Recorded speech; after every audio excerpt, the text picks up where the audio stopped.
Merhaba, sizin için hazırladığımız bu özel incelemeye hoş geldiniz. Hoş bulduk.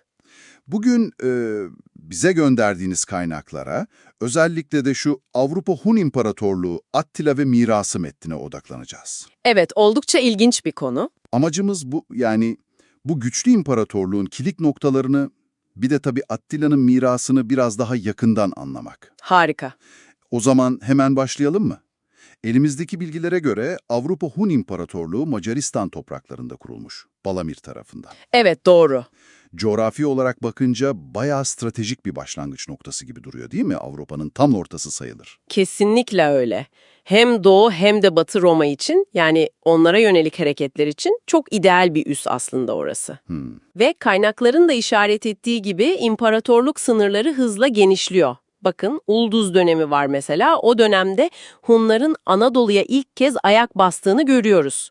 Anadolu'ya ilk kez. Bu ilginçmiş. Evet, bu imparatorluğun etki alanının ne kadar yayıldığının, ne kadar genişlediğinin erken bir göstergesi aslında.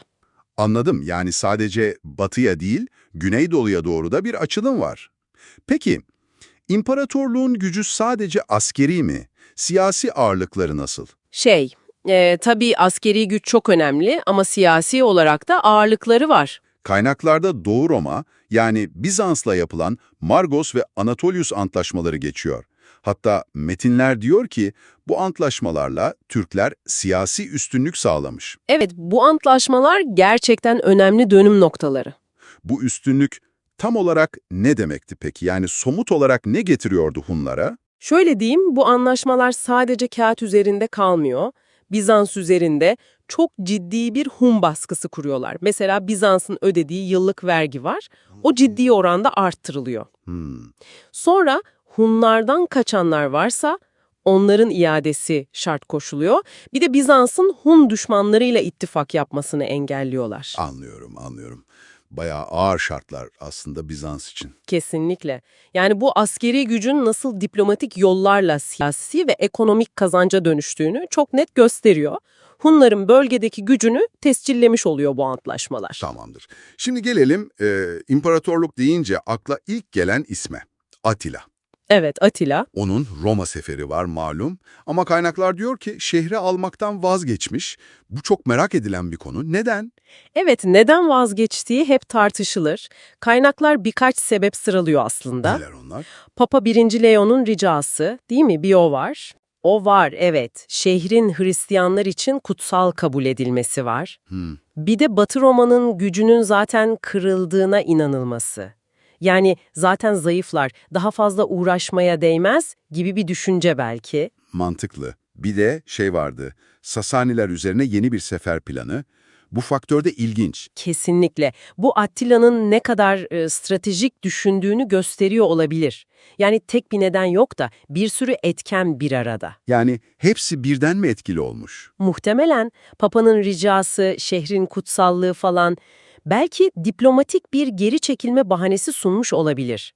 Ama aynı zamanda zaten zayıflamış bir Batı Roma'dan elde edileceklerdense belki de güçlü Sasani İmparatorluğu'na karşı bir seferin potansiyeli daha cazip gelmiştir. Yani stratejik hesaplar ağır basmış olabilir diyorsunuz. Olabilir, evet. Uzun vadeli düşünmüş olabilir. Gücünün nerede, nasıl kullanacağını iyi bilen bir lider portresi çiziyor kaynaklar. Yani sadece kaba kuvvet değil. Gerçekten etkileyici bir lider profili. Peki ya ünvanları? Onlar da kişiliğini yansıtıyor mu? Bir yanda cesur kavimler efendisi, Evet, bu muhtemelen kendi halkı ve müttefikleri arasında kullanılan, birleştirici gücünü vurgulayan bir unvan. diğer yanda ise Hristiyan dünyasında korku salan Tanrı'nın kırbacı, yani Flagellum Dei. İşte bu da daha çok Roma ve Hristiyan kaynaklarında geçen bir ifade. Onun yarattığı o korkuyu, yıkımı ilahi bir ceza gibi yorumlama çabası var orada. Bu ikilik ilginç. Hem içerideki liderlik hem dışarıdaki korkutucu imaj. Aynen öyle. Bir de tabii edebi mirası var. Ünlü Nibelungen destanında Etzel olarak geçiyor Atilla. Evet doğru, Etzel. Bu da onun etkisinin ne kadar kalıcı ve çok yönlü olduğunu gösteriyor. Sadece tarihi bir figür değil, Avrupa'nın kolektif hafızasına kazınmış efsanevi bir karaktere dönüşmüş.